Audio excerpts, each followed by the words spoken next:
Et nous sommes de retour dans cette matinale pour une nouvelle chronique financière avec Andy Bussaglia pour cette deuxième chronique. Bonjour Andy, comment vas-tu? Bonjour Raphaël, ça va très bien et toi?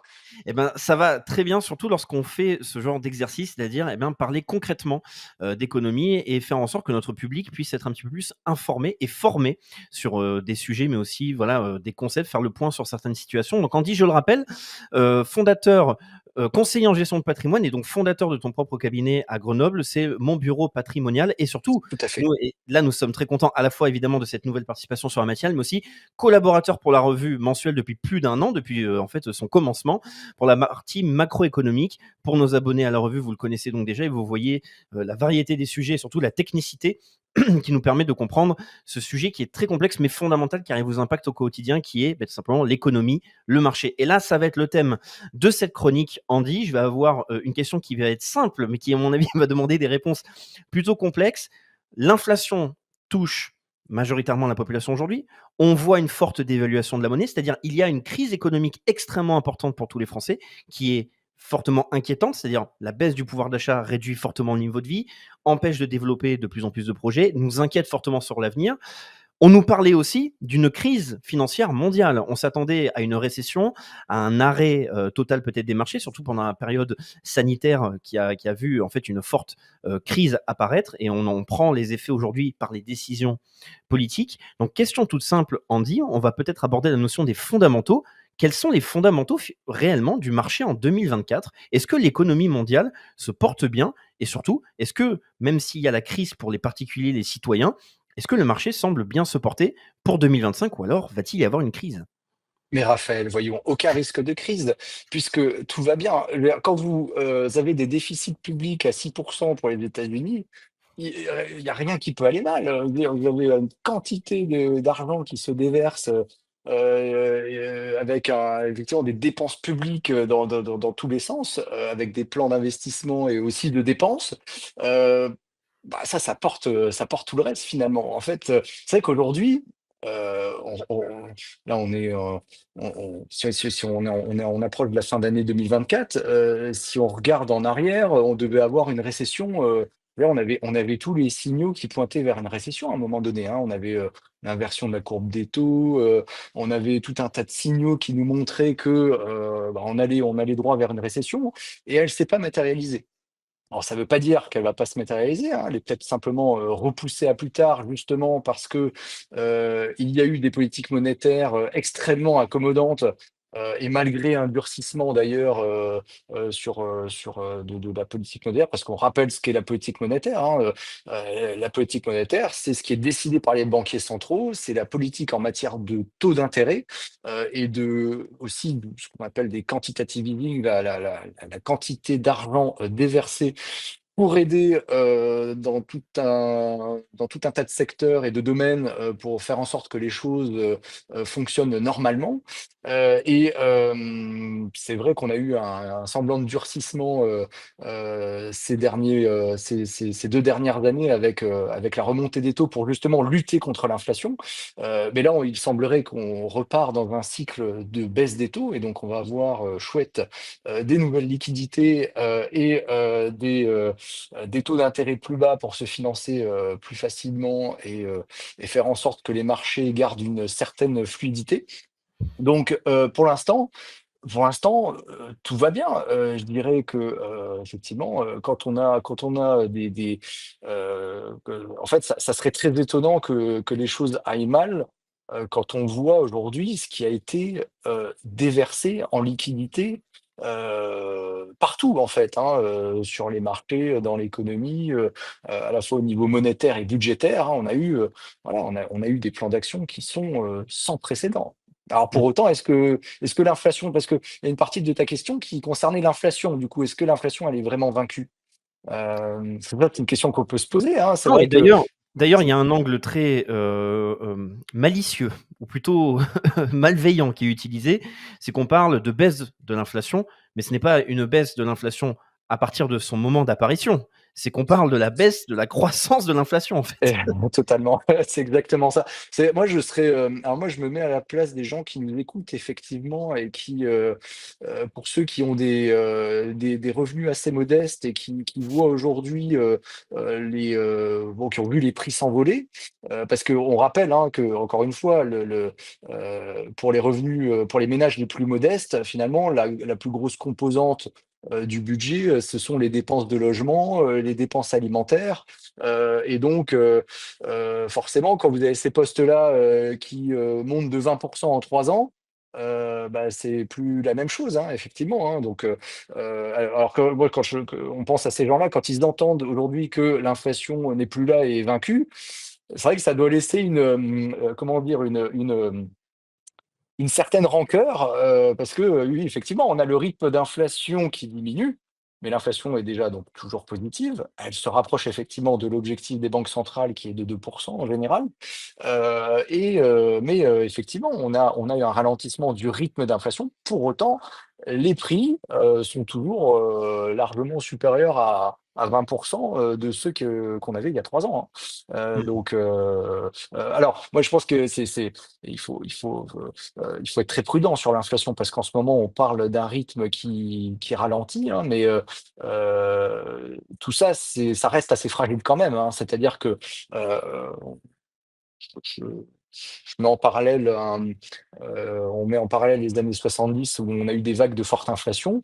Il y avait également et d'ailleurs, si on superpose les courbes, ça c'est intéressant parce qu'elles se suivent parfaitement et là, on arrive vraiment dans le moment où justement on est dans le creux, de la baisse du rythme d'inflation et si alors évidemment, on va pas les courbes se répètent jamais à l'identique et l'histoire se répète jamais à l'identique. Mais c'était intéressant de voir qu'à l'époque, effectivement, c'était pareil, l'inflation était soi-disant vaincue et après on s'est pris une deuxième vague d'inflation énorme. Alors bon, on va pas parler des tous les facteurs aujourd'hui qui pourraient, là, à très court terme, voilà, faire monter, le rythme de l'inflation, hein. Bon, il y a quand même eu le pétrole qui est un peu reparti. On a les tensions géopolitiques où on peut avoir, effectivement des pénuries dans certaines choses, notamment le pétrole d'ailleurs, voilà, donc on peut avoir effectivement des effets là-dessus. On a le plan d'action chinois, où on a un déversement de liquidités sans précédent qui peut aussi alimenter tout ça. Donc l'inflation est pas vaincue et même si on raisonne plus globalement, avec des politiques monétaires qui ont été mises en place au cours de ces dernières années,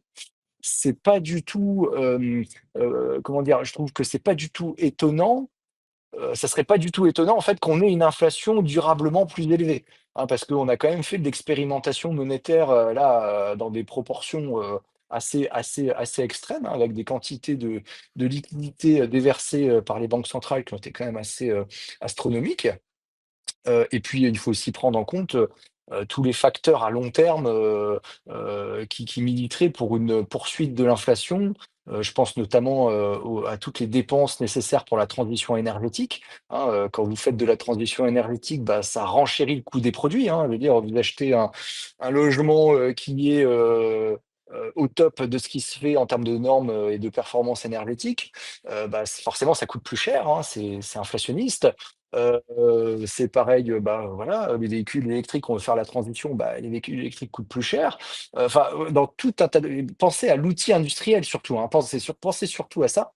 Imaginez aujourd'hui tout l'outil industriel qui est obsolète, par rapport aux besoins que nécessiterait, la transition énergétique. Il va falloir renouveler tout ça, il va falloir réinvestir, il va falloir engager des coûts. Ça, c'est quand même inflationniste. Il faudra d'une manière ou d'une autre que les entreprises le répercutent sur le prix de vente finale, hein, donc sinon ça va pas passer. Mmh. Mais là, la question, c'est est-ce que les consommateurs pourront se le permettre? Donc voilà, c'est toute la question effectivement liée à la Absolument. transition énergétique. Et une question, toute simple en fait, enfin finalement plus précise à te poser Andy, c'est, parce que là on voit en fait une différence entre ce qu'on va appeler l'économie de marché et aussi ce qui impacte les citoyens, leur économie réelle. Donc face au fait que le marché arrive à tenir alors que le niveau de vie continue de baisser pour, les citoyens et surtout en Occident. Qu'est-ce qu'on entend exactement lorsqu'on parle des fondamentaux de marché?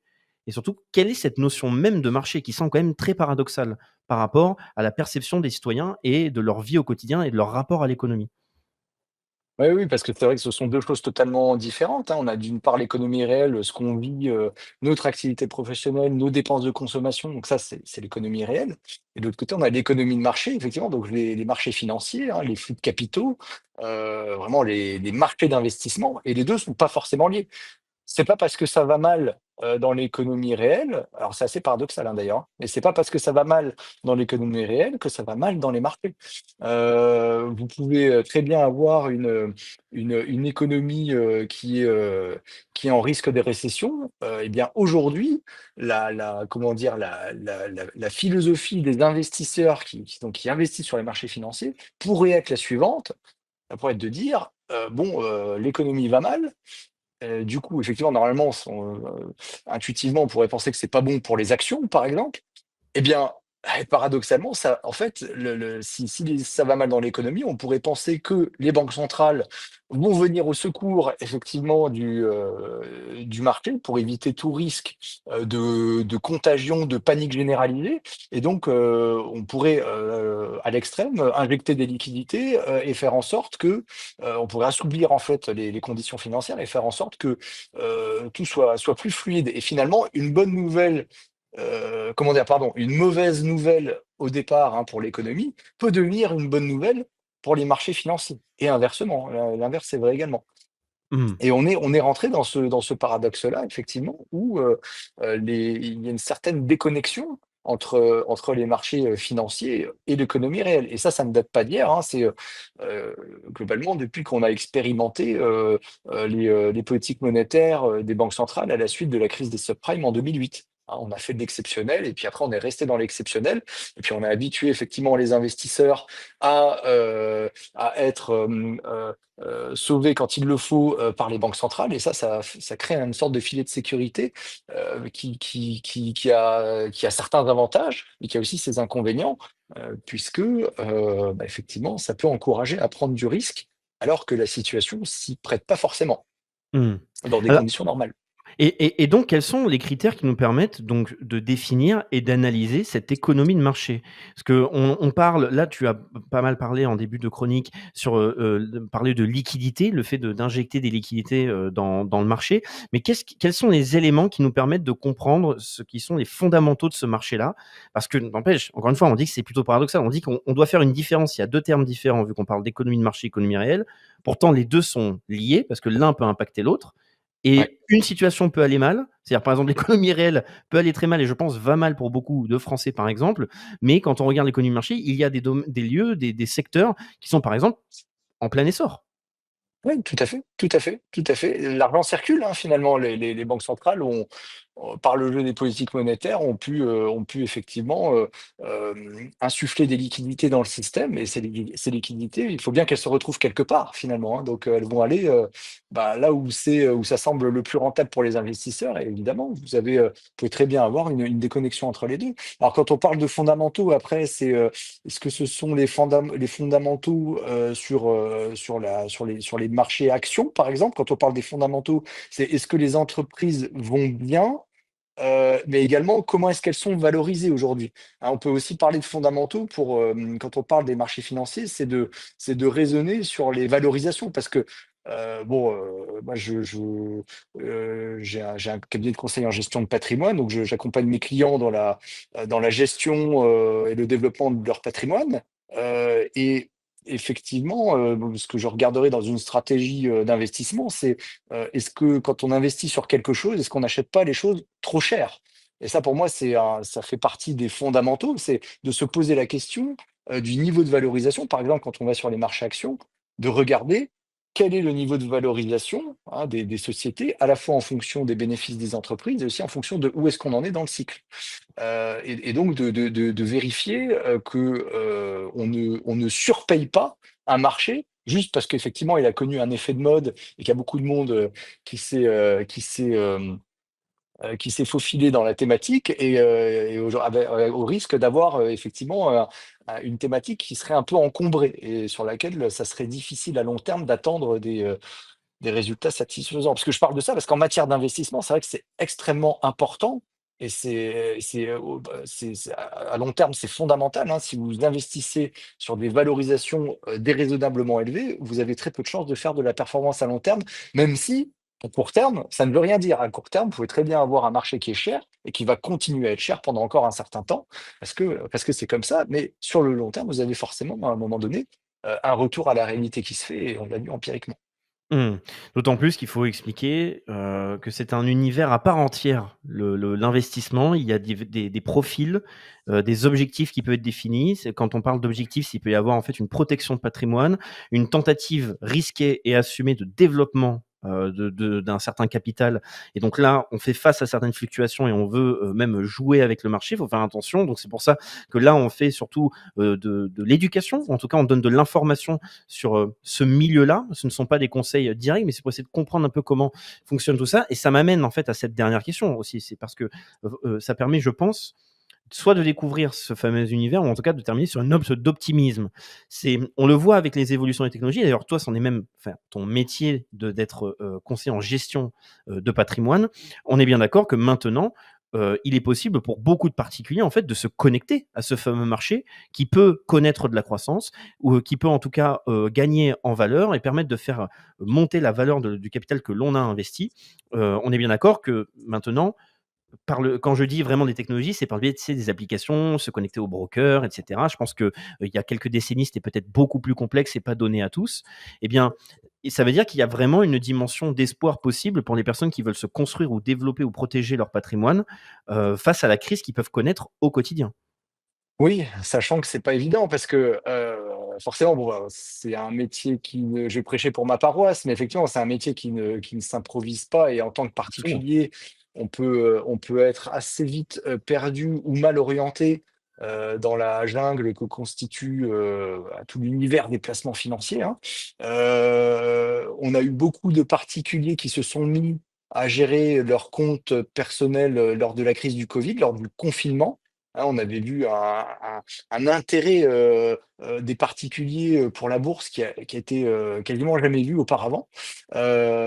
Et ça, alors effectivement, forcément, ce sont des questions à se poser effectivement quand on est un particulier. Parce que alors nous, notre point de vue de professionnel, c'est qu'on a souvent les investissements grand public et ce que fait entre guillemets «l'argent intelligent», le smart money en anglais. C'est toujours intéressant de voir parce que les 2 sont à chaque fois généralement les investisseurs professionnels ou ceux qui font de la performance font en général, l'inverse de ce que fait le particulier lambda avec, son épargne. Parce que vous avez forcément des effets de mode,